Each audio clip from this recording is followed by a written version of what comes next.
Hey guys, what's up? Evan from Stock Music Musician here, and today I'm going to do part 2 of the Making Great Hip Hop Beats in Reason series. In the previous video, I did the rough draft of the beat, and now in this video, I'm just going to show you how I go about cleaning things up a little bit. I try not to get too bogged down in making it perfect when I'm live recording it. I'm just trying to get the feel. So here I am making a channel on the mixer for each of the major drum parts instead of doing it just in the Kong, because I find it easier to monitor mix, pan, control through the mixer than it is through the Kong rack. So I'm taking the individual send outs on the right and dragging them directly to each channel, and then I'll assign the pads to each one from there. So this process is pretty simple. I don't know why I keep tabbing over. You don't really need to do it yet at this point. But basically, this is going to replace the main outputs of the Kong with the individual outputs of each drum track. And so you open up the bottom of the rack and then go to the bottom middle of it where it says output and change it from main output to the specific ones. And so you do that for each hit. And in part 3, I'm going to tell you how to actually mix these drums to make them really big and punchy. But for now, I'm more interested in getting them to a place where we can clean them up. So now I disconnect the main outputs, and now each individual drum is powering its own channel.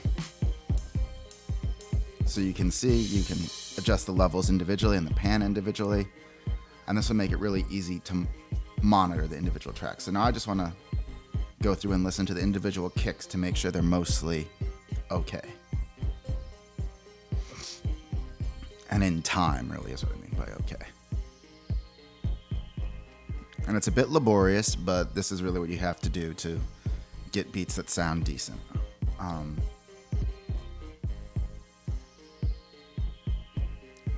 I'm sort of just listening through, and I'll do this for each individual drum.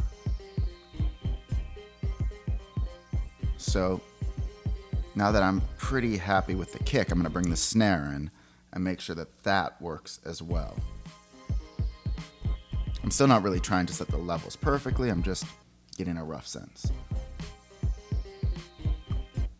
So listening to there, I don't like the first phrase, so I'm going to go shift some things around, and through the magic of editing, I'm going to come back and everything will be perfect.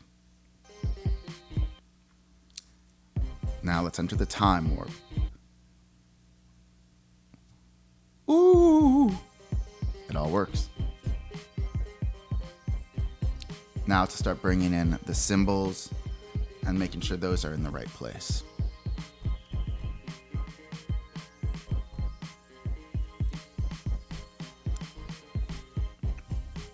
And I really hope you guys come back for the next part of this tutorial, because it's the mixing, the use of parallel tracks, and saturation to get these fat hip-hop drums is really important.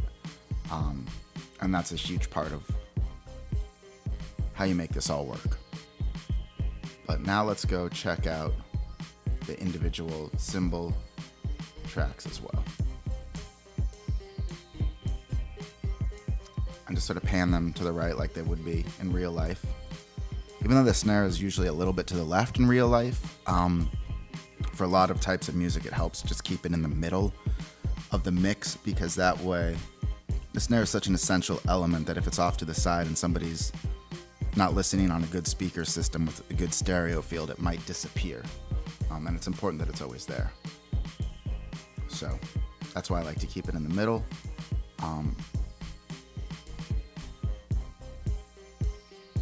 And so really you listen through with this level of detail, just, now checking the cymbals, making sure they're hitting at the right time, and I'm going to find that they don't quite work at the very end.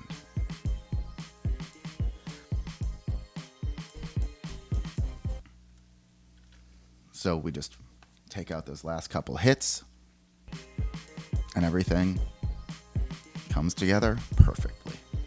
Thanks so much for watching, and be sure to like and subscribe and leave a comment about what you'd like to learn about. Thanks.